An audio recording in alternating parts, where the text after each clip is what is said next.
Oh, it's time again for some mania, some mini timeline mania. That's right. I'm checking out 4 different mini timelines of 4 different horror series that only made it to 2 entries. I mean, at least so far. And the first one that we're looking at is the most well known, and it's the Grave Encounters series. And it's a found footage thing that was pretty popular for a while. So let's see if they can hold a continuity with only 2 movies.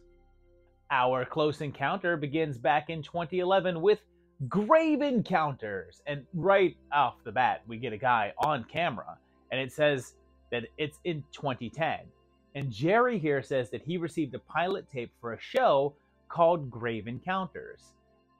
And he says that it was years before all the other ghost hunting shows. And the titles for it have a gravestone marked 2004. So the show was made between 04 and 10. And they produced the show and had something outstanding happen during episode 6. And the footage is all marked as edited in 2010. And the clapboard has a date, but it's partially wiped away, although it kind of looks like it says 03, or maybe it's a half erased 08. Which is weird because their pilot had that gravestone from 2004, so it seems like 2003 wouldn't make sense.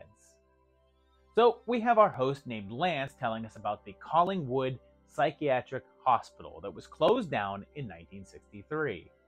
They intend to spend 8 hours locked in overnight in search of the ghost that seemingly haunts it.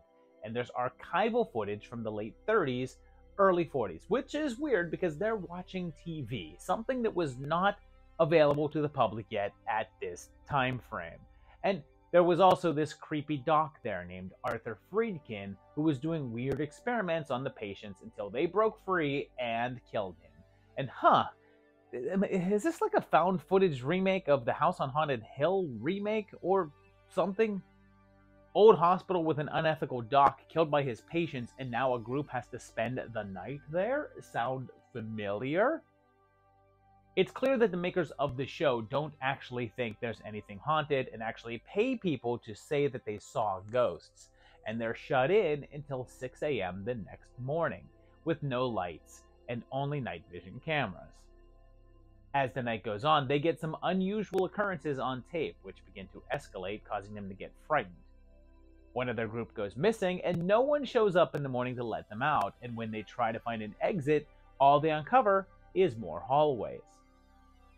The spirits start ramping up the chaos, and they encounter a woman with a Snapchat filter face and an invisible thing in a hallway, and they suddenly have on patient bracelets. And one says that TC's date of birth was in 1967. And they find their friend. And TC gets pulled into a bloody bathtub and vanishes. They keep getting attacked by creatures who look like patients. And Matt jumps to his death. And they end up in the tunnels. And Sasha is taken away. So only Lance is left. He finds Friedkin's lair, which has a number of occult items. And then the doc himself is there with a goofy mouth, and is taken away and lobotomized. So, with no other confirmations of date, I feel like that clapboard is our best guess, and I'm really thinking it's meant to be at 03. So I think that gravestone was just a goof. That was a nice-sized hit. So, 1 year later, in 2012, Grave Encounters 2 was released, which starts with a bit of Sean C. Phillips, and we see that Grave Encounters was a movie released, so we're possibly just in a different universe now, where the events were just a film, but it's clearly post-2011 then, and it's actually Halloween of 2011, and we made a group of college kids in film school, and Alex here gets a message with a video featuring Lance, and then rough footage dated 11/7/11, so it's a week later now. And then get a message telling them the real location of where Grave Encounters was filmed. And they mentioned that none of the actors from the first film have done anything since it released. And, I mean, geez, man, it came out in September of 2011. Like, oh no, they haven't been in another film in the 3 months since Grave Encounters was released. Wow. Unless, I suppose since the film took place in 03, that's what he meant. Like, I guess he thinks that the film was made in 03. Whatever. But here's the thing. They point to the caretaker and say that he's been dead since 2004 when he shot himself. So I guess that confirms the 03 date. They get in touch with the mother of the actor that played Lance, whose real name is Sean, and it's then November 28th. And Alex says that there's a case file on the actors from 2003, solidifying that. They point out that the producer from the first movie is shooting in LA, so they go there to talk to him and film him on a spy camera. And he admits the film was real and the actors are missing, and they just pretended that it was fictional.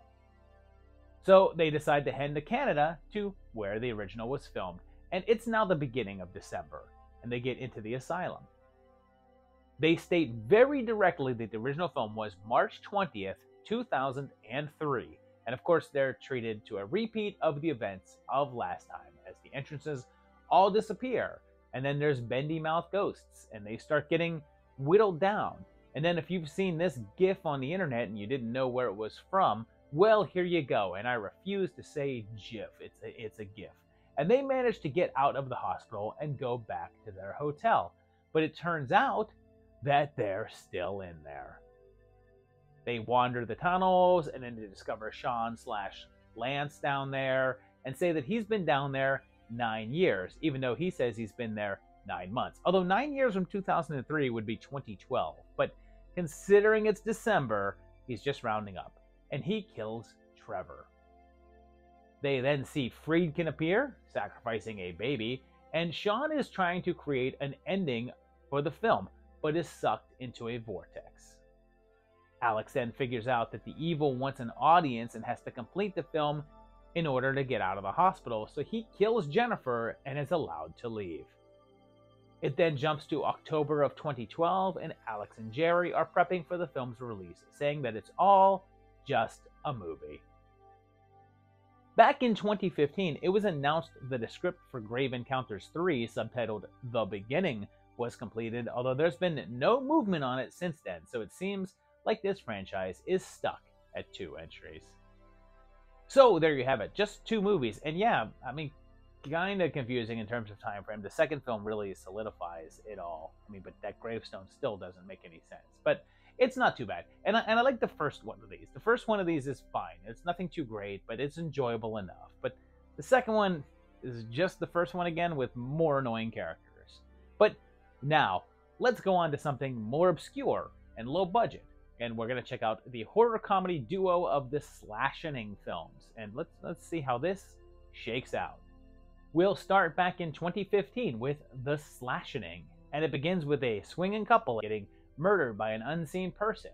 And then we have Lucy and Margot here going to a party at their friend Ava's house and have their normal slumber party shenanigans.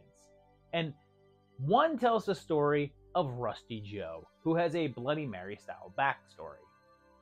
There's also a mysterious bag-headed killer outside, and of course, if you've ever seen a movie where there's an all-girl party going on, you'll know that a bunch of boys show up too. The killer murders a number of pizza boys who all try to deliver their wares, and then starts to pick off the crew. And then Lucy's ex shows up, only to get turned away. They discover that everyone else in the house is dead, and the killer is after them now, and it's revealed that there's actually 2 killers, and it's the sensitive neighbors. While they're distracted, they fight back and manage to kill them both, although when it seems like Margot is sleeping with Brent after all, Lucy stabs her. There doesn't seem to be a date on this one, so we'll roll with real-time 2015, and a post-credit scene shows that Pat may have survived. 6 years later, in 2021, there was a sequel called Slashening: The Final Beginning from Brandon Basom, the writer-director of the first film. And we're shown a group of younger people in the house from the first film, who says that he got a good deal on the place because of the murders. It was called The Long Island Slashening, and he says that it was 5 years ago. So this may be 2020. And he recaps the events of part 1, and we're told that Lucy was sent to an asylum. Turns out there's a new killer, though, who kills everyone there. And a news report about the killings reiterate that the first movie was 5 years ago. And we discover that Pat did indeed live, and he's running a support group, and one of the members is Madison, whose dad owned the pizza place that all the delivery boys worked in the first movie, and he killed himself. The killer then starts following around the group members and picking them off at different places, and one of them makes the front page of the newspaper, which is dated as being from July of 2018. So that seems to be our year on this one, and that places the first film in 2013. Lloyd Kaufman makes a cameo as a martial arts instructor, and people keep getting killed off, and Pat is stabbed. And it's clear that once again, there's two killers. Eventually, Madison is captured, and it's revealed that there's not just two, there's an entire group of killers, and they're all family and friends of all the pizza delivery guys killed in the first movie, angry that the partiers got all the attention in the aftermath. Madison gets loose and remembers Lloyd's training, punch them in the dick, and kills all the bagheads. And once again, the post-credit reveals that Pat is still alive. So there you have that. Two movies that make sense in terms of the timeline, and I liked these. They're fun enough. The comedy worked pretty well, and it was an enjoyable plot. I mean, if you haven't heard of them, maybe give them a shot. They're fun. And that'll take us to our third franchise, another cult, like really obscure set of films. And this is the Mandao films, a set that I'm pretty sure that about 3 of you out there have heard of, but prepare to be enlightened about their continuity. We begin back in 2018 with Mandao of the Dead, and it tells us that it's October 30th. And I guess Mandaos are a brand of cereal, and Jackson has an eccentric ex-girlfriend that he still pines for. He lives with his uncle, and their last name is Mandao as well, and Uncle Jay's dad owned this cereal company. And we get a flashback to when Jackson and Maeve first met, and she seems very preoccupied with vampires. And it also seems like Jay is astral projecting. Thankfully, his cousin is well versed in that sort of thing, but it turns out that he's being led by a ghost of a guy in Maeve's guest house. Meanwhile, there's a letter saying that she's been fired from the blood bank, and it shows dates for 2017 on it, so that appears to be our year here. And it's November 1st, the Day of the Dead. And the ghost says that Maeve killed him last night, and he only has the one day to try to astral project back in time to help him out. They manage to communicate with the Jackson from yesterday and get to intercept Darth on his way to the house, which works, and when Jay stops projecting, Darth is alive in his house. Unfortunately, it turns out that Jackson went to her place and was stabbed, so Jay has to now astral project again to try to save him, and manages to interfere and save both of them and stop Maeve. Everything works out well, and Jackson decides to go look for a job, but the spirit of his dad tells him that they disturbed the dead and sets us up for another adventure. 2 years later, in 2020, Mandao returned in Mandao Returns. It looks like it's around Christmas here, and we get a quick recap of the ending of the last one, and we see that a movie star has died of a drug overdose smuggled in boxes of Mandao cereal, and Andy is back. And then this check says that it's December of 2020, so it looks like this is 3 years later. We find out that Jackson burned down Jay's apartment, so they're forced to move in with Andy, who has cooked up a psychic scam with a guy who's trying to reach Aura, the dead actress. Andy uses Jay's spirit box to try to connect to her, and then Jackson says that Jay used his powers to save him last Halloween, which is a problem. So either the date on that paper was incorrect or that check is. So this is either 2018, 1 year after the first one, or the first was actually 2019, 1 year before this one. Jay uses his powers and encounters Aura, and she asks them to help reverse her death, and Fur is back as well. That night, something seems to possess Jackson, and he kills Andy, because Aura is still dead since they didn't complete the job, so they have to astral project back in time again to fix his mistake. They have to possess each other's bodies, and restore everything, but in the process find out that Aura is trying to join this elite Hollywood group called The Population, and in order to do so, she has to sacrifice someone and intends to kill her manager, so they try to save him. Unfortunately, it turns out that Ted is also looking to join The Population, and everything goes bad. So Jay has to project one more time in order to prevent it all from happening. Instead, Ted and Aura end up killing each other, and everything wraps up okay. So there you have it, Mandao. A couple of films that have a spotty timeline, but I guess it's close enough. I mean, they're just 1 year apart. Whatever year when they want it to be, just 1 year in between them. That's fine.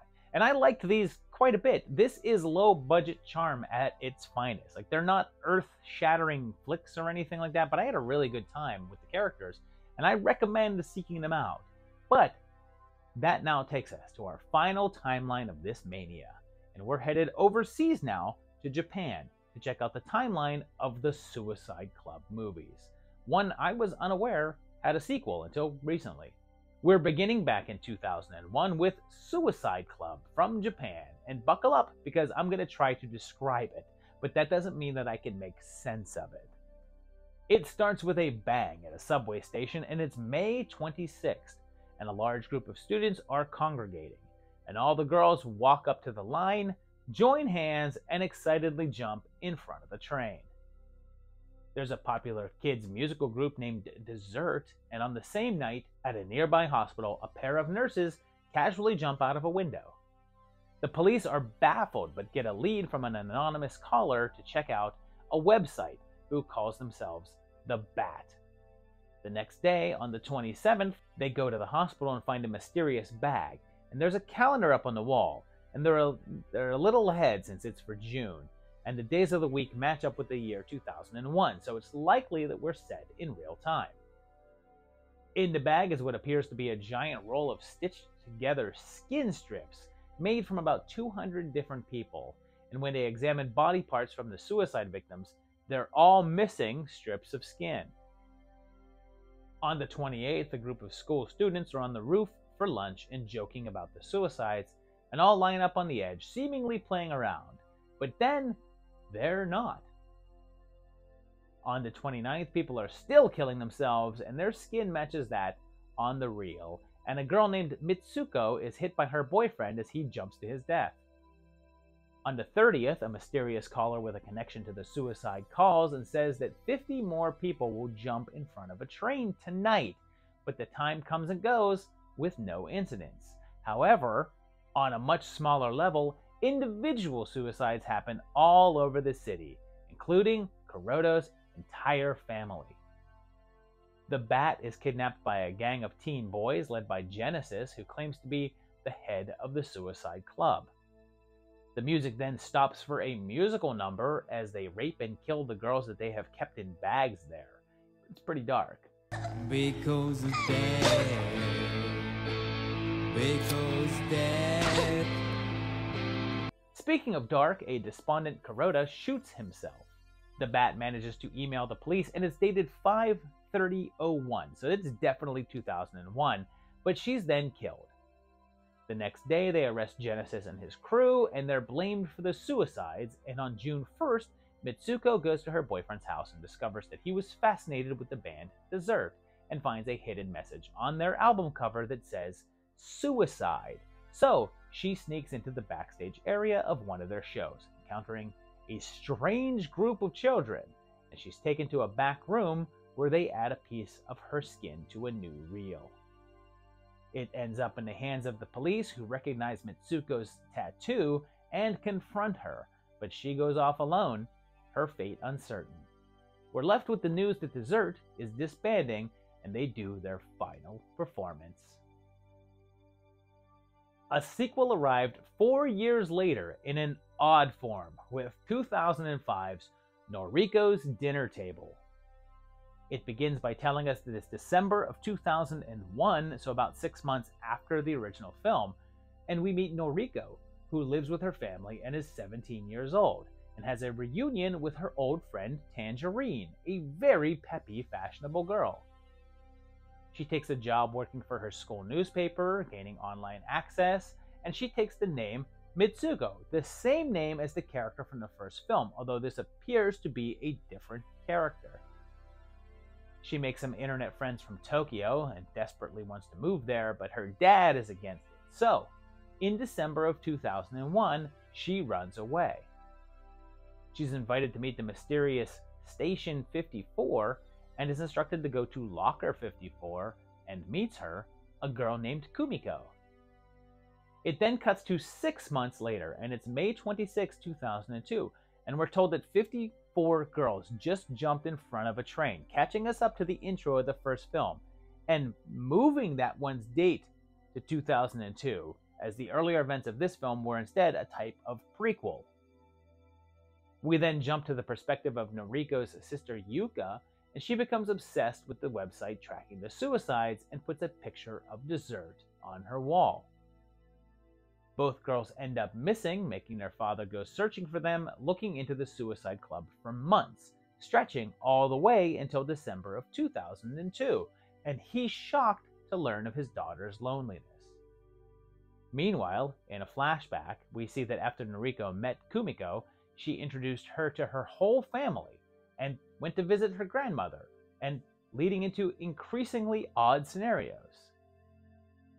It's then revealed that none of that is real, and that Kumiko hires herself out as part of her business, playing the role of people's family members in order to help them feel fulfillment. Meanwhile, back in 2002, Tetsuzo hunts his girls and hears Kumiko's backstory, that she was found as a baby in that train locker, but we're told that people have forgotten the suicide club, dismissing it as a hoax. Tetsuzo's wife kills herself, and time passes with him becoming more obsessed. He finally gets a friend to pose as a client to rent his daughters, and says that he hasn't seen them in 2 years, so we're likely in 2003 by now. And he sets up a whole house that matches their old rooms and hires them, distracting Kumiko as they arrive. It's said that it's a year and a half since the train suicide, so that makes this around December of 2003, and Tetsu walks in to his family, seeing his daughters for the first time in 2 years, but they act like they don't know him. Kumiko sends thugs from the company to attack, but Tetsuzo kills them all, and Yumiko arrives, causing a breakdown which leads to a resolution where they all sit down to have dinner as a happy family. We're then told that not every member of the suicide club kills themselves, and most don't, but do when they are required to, and there are far more members than anyone suspects. The next day, Yuka wakes up and moves on, starting fresh again, and then Noriko wakes up and says farewell to her invented life and returns to being Noriko. So there you have our final mini timeline this go around, and this was wild because the timeline seems a bit broken. But what a couple of movies. I mean, the first one is great and surreal and has some interesting things to say, and so does the second one, although I found it a bit more straightforward and overly long.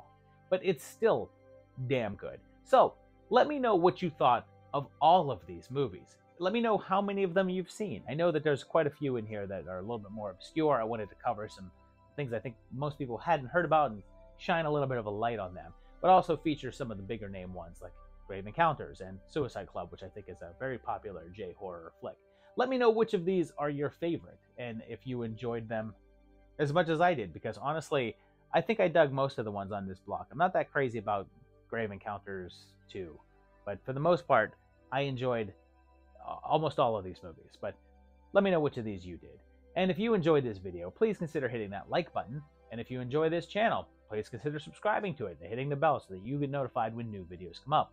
And if you want to help support the channel, you can go to patreon.com/movietimelines and help support the channel financially or verbally. I need moral support as well, too. That's always good. But yeah, do that. And otherwise, just keep on sticking around and watching these videos. I appreciate that. And I'll see you very shortly for another great one. Thanks a lot, guys. Bye-bye.